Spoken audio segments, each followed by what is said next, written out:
एक बार फिर से स्वागत है दोस्तों मेरे चैनल आईओ टीचर पर। और आज की वीडियो में मैं आपको बताने वाला हूं आप किस तरीके से स्क्रीमिंग फ्रॉग टूल को इस्तेमाल कर सकते हैं और इस टूल को इस्तेमाल करके आप अपनी वेबसाइट की ऑन पेज एसईओ से रिलेटेड जितनी भी दिक्कतें होती है उसको दूर कर सकते हैं। उससे पहले अगर आप मेरे चैनल पर नए हैं तो अभी सब्सक्राइब कर दीजिए मेरे चैनल को, साथ ही प्रेस कर दीजिए नोटिफिकेशन बेल को। तो चलिए देखते हैं कि हम स्क्रीमिंग फ्रॉग टूल को किस तरीके से इस्तेमाल करने वाले हैं अपनी वेबसाइट के ऑन पेज इश्यूज को सॉल्व करने के लिए।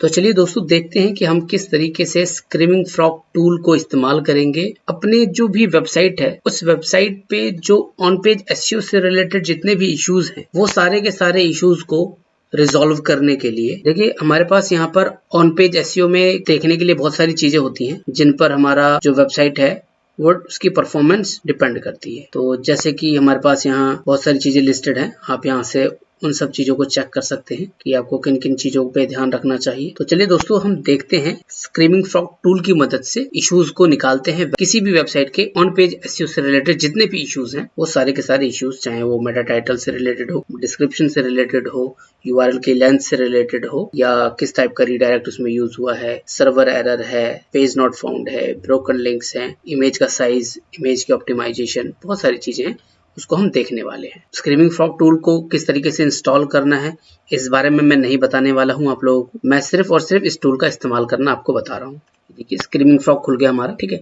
ये खुलने के बाद आप देखेंगे यहाँ पर बहुत सारी चीजें, इंटरनल एक्सटर्नल सिक्योरिटी या कीवर्ड्स, डिस्क्रिप्शन, इमेज, कैनोनिकल, बहुत सारी चीजें आपको देखने को मिलेंगी। हम यहाँ पर यूआरएल डालते हैं और यूआरएल डालने के बाद हम करते हैं स्टार्ट। तो हम स्टार्ट करेंगे, इसके बाद ये प्रोसेस थोड़ा टाइम ले सकता है, तो हो सकता है मैं इस वीडियो को थोड़ा फॉरवर्ड कर दूं ताकि आप लोगों का कम से कम टाइम वेस्ट हो। देखिए दोस्तों आपका जो ये क्रॉलिंग है ये 100% हो जाएगी।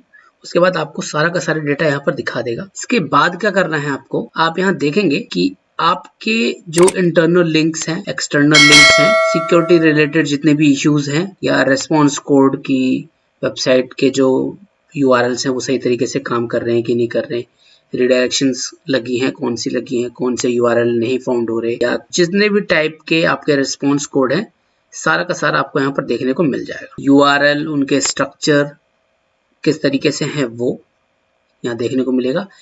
पेज के जो टाइटल हैं यानी कि मेटा टाइटल, पेज के मेटा टाइटल आपको यहाँ देखने को मिलेंगे। आप यहाँ पर पेज टाइटल के टैब को सेलेक्ट करेंगे तो आप राइट साइड पे देखेंगे ओवर 60 कैरेक्टर्स जो है उसके 593 यूआरएल्स हैं, यानी कि 60 कैरेक्टर्स से ऊपर के जो पेज हैं हमारे, इसमें आपको 60 कैरेक्टर से ऊपर के मेटा टाइटल वाले यूआरएल दिख जाएंगे जो कि 593 है। बिलो 30 कैरेक्टर्स के 10 हमको यूआरएल मिले हैं, उनको हमें रिजॉल्व करना है। कौन कौन से हैं वो आपको सारा का सारा डिटेल यहाँ पर देखने को मिल जाएगा, ऐसे देख सकते हैं। उसके बाद 60 कैरेक्टर्स से भी रिलेटेड जो भी है, इसमें ज्यादा है 60 कैरेक्टर से, वो सारा का सारा डेटा आपको यहाँ पर देखने को मिल जाएगा। आप यहाँ से उसको चेक कर सकते हैं। और कुछ ऐसे पेजेस जिसके H1 सेम है, H1 जैसे 97 ऐसे यूआरएल्स मिले हैं, उसको भी आप यहाँ से देख सकते हैं। इनके इन सब में H1 सेम है। इसी तरीके से आप यहाँ देखेंगे मेटा डिस्क्रिप्शन से रिलेटेड कि Meta description, total Meta description इतने हैं जिसमें से मेटा डिस्क्रिप्शन जो मिसिंग है वो है 120 यूआरएल्स में, और ओवर 155 कैरेक्टर्स यानी कि जो लिमिट होती है, जैसे गूगल का जो सर्च है, सर्च रिजल्ट है, उसमें जो हमको देखने को मिलता है वो अप्रॉक्स 160 या 162, 163 तक आपको देखने को मिल जाएगा। तो आप अपने हिसाब से उसमें लिमिट यहाँ से लगा सकते हैं। तो अभी जो इसमें लिमिट लगी हुई है, जो प्रेफरेंस सेट है वो 155 के ऊपर की है, तो उसने 278 यूआरएल्स, जिसमें हमारे जो मेटा डिस्क्रिप्शन है उसकी लेंथ 155 कैरेक्टर से जाता है। बिलो 70 कैरेक्टर्स यानी कि उस 70 कैरेक्टर से कम कितने यूआरएल्स में है, एक ही यूआरएल में है, वो डिटेल आपको यहाँ पर देखने को मिल जाएगी। ऐसे ही मेटा कीवर्ड्स किसमें हैं, जैसे कि मेटा कीवर्ड्स किसमें नहीं है, यहाँ मिसिंग वाले आपको दिखा दिए। सेम इसी तरीके से आपको H1 के केस का दिखा रहा है कि H1 मिसिंग कितने पार्ट्स में है, कितने यूआरएल्स में है, कितने यूआरएल्स में डुप्लीकेट है, या कितने जो H1 है वो आपके 70 कैरेक्टर से ऊपर हैं, किसमें सेम डले हुए हैं, मल्टीपल हैं, यानी कि एक ही कंटेंट के अंदर मल्टीपल H1 है, ठीक है, वो भी हो गया। इसी तरीके से आपको H2 में भी देखने को मिलेगा कि मिसिंग कितने URLs हैं, डुप्लीकेट कितने URLs हैं उस H2 जिसमें हमारा H2 यूज हुआ है बार बार, ठीक है, ओवर 70 कैरेक्टर्स कितने URLs के अंदर है या कितने कंटेंट के अंदर है। सेम इसी तरीके से मल्टीपल H2 है, यानी कि 995 जो हमारे हेडिंग 2 है वो 995 पेजेस में हमको देखने को मिली है। फिर यहाँ पर कंटेंट से रिलेटेड भी दिखा रहा है कि आपके इस कंटेंट में इतनी वर्ड लिमिट है, आपको यहाँ देखने को मिल जाएगा। इसमें डुप्लीकेट है कि नहीं, लो कंटेंट से रिलेटेड है, स्पेलिंग एरर, ग्रामेटिकल एरर, इसके लिए आपको कुछ इनेबल भी करने पड़ेंगे फिल्टर, इसके बाद आपको ये शो कर देगा। इसके बाद हम आते हैं इमेज सेक्शन में। इसमें आपको इसमें एक प्रेफरेंस है जिसमें आपको ओवर 100 KB के ऊपर की फाइल्स दिखा रहा है, वो प्रेफरेंस आप अपने हिसाब से सेट कर सकते हैं।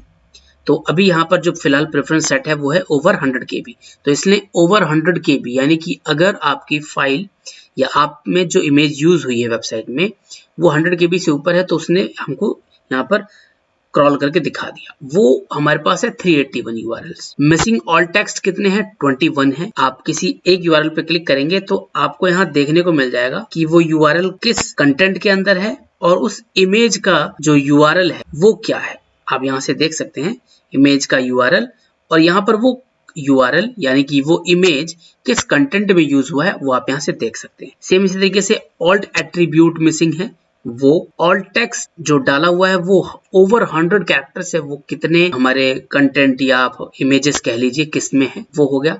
कैनोनिकल से भी रिलेटेड जो इश्यूज है वो भी यहाँ पर दिखा देगा आपकी कैनोनिकल है कितने URL में, सेल्फ रेफरेंसिंग कितने में है कैनोनिकल कर रखा है, कितने URLs में कैनोनिकल मिसिंग है या मल्टीपल है, वो भी सब आपको यहाँ देखने को मिल जाएगा। फिर इसी तरीके से आपके पास पेजिनेशन का भी है, आपको पेजिनेशन से related first page, second page, सारा का सारा इश्यूज यहाँ पर आपको दिखा देगा। इसके बाद आते हैं हम डायरेक्टिव्स में कि किस टाइप का डायरेक्टिव यूज किया हुआ है, कि इंडेक्स वाले पेजेस कितने हैं, नॉन इंडेक्स वाले पेजेस कितने हैं जो हमने सेट किया हुआ होगा, डू फॉलो यानी कि फॉलोएबल है कि नहीं है, नो फॉलो कितने हैं, नॉन आर्काइव कितने हैं, जो भी डिटेल्स है हमने जो सेट की हुई होंगी उस हिसाब से यहाँ पर आपको देखने को मिलेगी। फिर आप यहाँ से देखेंगे लैंग्वेज जो होती है href लैंग, वो सेट क्या है, कितनी है, किस में सेट की है, सारी की सारी डिटेल्स आपको यहाँ पर देखने को मिल जाएगी। आप दोस्तों आप यहाँ से सारी की सारी जो भी ऑन पेज से रिलेटेड इश्यूज है वो आप यहाँ से निकाल लिया आपने। अब अगर आप चाहते हैं कि आप अपने हिसाब से, जैसे कि यहाँ मैं आपको बता रहा था कि इसमें ओवर 155 कैरेक्टर्स है, बट आप चाहते हैं अपनी जो लिमिट है या अपने हिसाब से इसको एडजस्ट करना चाहते हैं, तो उसके लिए आपको करना क्या है, आप जाएंगे कॉन्फ़िगर में, आप जाएंगे कॉन्फ़िगरेशन में स्पाइडर पे, और स्पाइडर पे जाने के बाद आप क्लिक करेंगे प्रेफरेंसेस। यहाँ पर आप देखेंगे पेज टाइटल विड्थ, पेज की जो टाइटल है उसके लिए आप अपने हिसाब से कैरेक्टर्स सेट कर सकते हैं। जैसे कि हम इसमें सेट करते हैं 55 कैरेक्टर्स की, 55 कैरेक्टर्स से मिनिमम ना हो और मैक्सिमम 60 कैरेक्टर्स से ऊपर ना हो। सेम इसी तरीके से हम मेटा डिस्क्रिप्शन के लिए भी लेंथ सेट कर देते हैं, तो हम यहाँ मेटा डिस्क्रिप्शन के लिए लेंथ सेट कर सकते हैं 155 कैरेक्टर से लो ना हो, और अगर मैक्सिमम भी हो तो हम इसको 160 कर देते हैं कि 160 कैरेक्टर से ऊपर ना हो, ठीक है। सेम इसी तरीके से आप यहाँ पर H1 की लेंथ, H2 की लेंथ और इमेज का साइज मैक्सिमम आप कितना चाहते हैं कि उसको ही फिल्टर कर ले, तो हम इसको 50 KB कर देते हैं, सेट कर दिया। लो कंटेंट आपके हिसाब से क्या है वो आप यहाँ सेट कर सकते हैं कि अगर किसी भी कंटेंट में हमारे पास 200 वर्ड से कम कंटेंट है तो उसको ये फैच कर ले और यहाँ पर आपको शो कर दे। तो हमने यहाँ पर अपना सारा प्रेफरेंस सेट कर दिया है और हम ओके कर देते हैं। इसके बाद आप अगर इसको दोबारा से क्लियर करके अपना URL यहाँ डालेंगे तो आपको सारा का सारा जो भी आपने अपने हिसाब से प्रेफरेंसेस सेट की हैं उसके हिसाब से आपको यहाँ पर देखने को मिल जाएगा। दोस्तों अगर आपको जानना है कि आप किस तरीके से बैकलिंक्स बना सकते हैं या बैकलिंक्स क्रिएट करने के कौन से तरीके हैं, तो उसके लिए मैंने एक डेडिकेटेड वीडियो बना रखी है, आप उसे ऊपर आई बटन से चेक कर सकते हैं। अगर आपको ये वीडियो अच्छी लगी हो तो इसे लाइक जरूर कीजिएगा, और अगर आप मेरे चैनल पर नए हैं और आप ऐसे ही वीडियोस देखना पसंद करते हैं तो आप अभी सब्सक्राइब कर दीजिए मेरे चैनल को, ताकि आप कोई भी वीडियो मिस ना कर दें। इस वीडियो में आपको किसी चीज को सेट करने में या किसी चीज को समझने में दिक्कत होती है तो आप मुझे कमेंट करके पूछ सकते हैं, मैं पूरी कोशिश करूंगा आपको उसका सॉल्यूशन देने की। एक बार फिर मिलते हैं किसी और वीडियो के साथ, तब तक के लिए धन्यवाद।